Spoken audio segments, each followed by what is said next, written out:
Donc, pour le numéro 2, il s'agit de déterminer la mesure de l'angle θ au dixième de degré près. Donc, on voit que θ est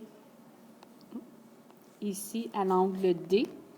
Donc, encore là, on doit premièrement identifier nos côtés.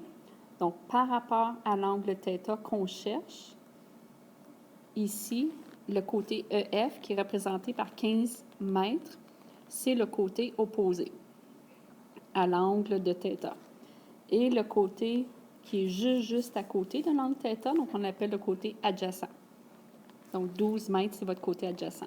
Et parmi les 3 rapports trigonométriques, donc sin, cos et tangente, celui qui utilise le côté opposé et le côté adjacent, c'est tangente. Donc, je vais utiliser le rapport trigonométrique tangente. Donc, tangente, c'est opposé sur adjacent.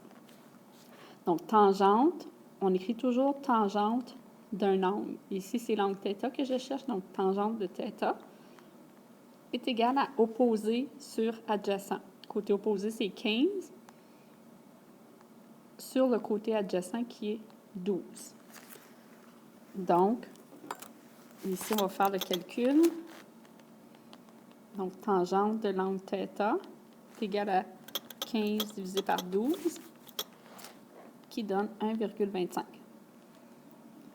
Puis, ici, maintenant, pour trouver la valeur de θ, donc on doit utiliser l'inverse de tangente.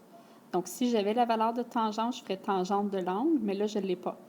Donc, ce que vous devez faire avec votre calculatrice, c'est 1,25 second tangente, ou dépendant de la calculatrice, il y en a qui doivent faire le second tangente avant. Donc, second tangente de 1,25. Et ça donne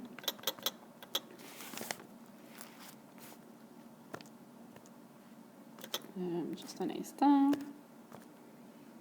Et vous devez vous assurer que votre calculatrice est en degrés. Donc, il devrait y avoir un petit D sur votre calculatrice sur l'écran, DEG ou D, parce qu'on veut obtenir la réponse en degrés. Donc, assurez-vous qu'elle soit en degrés.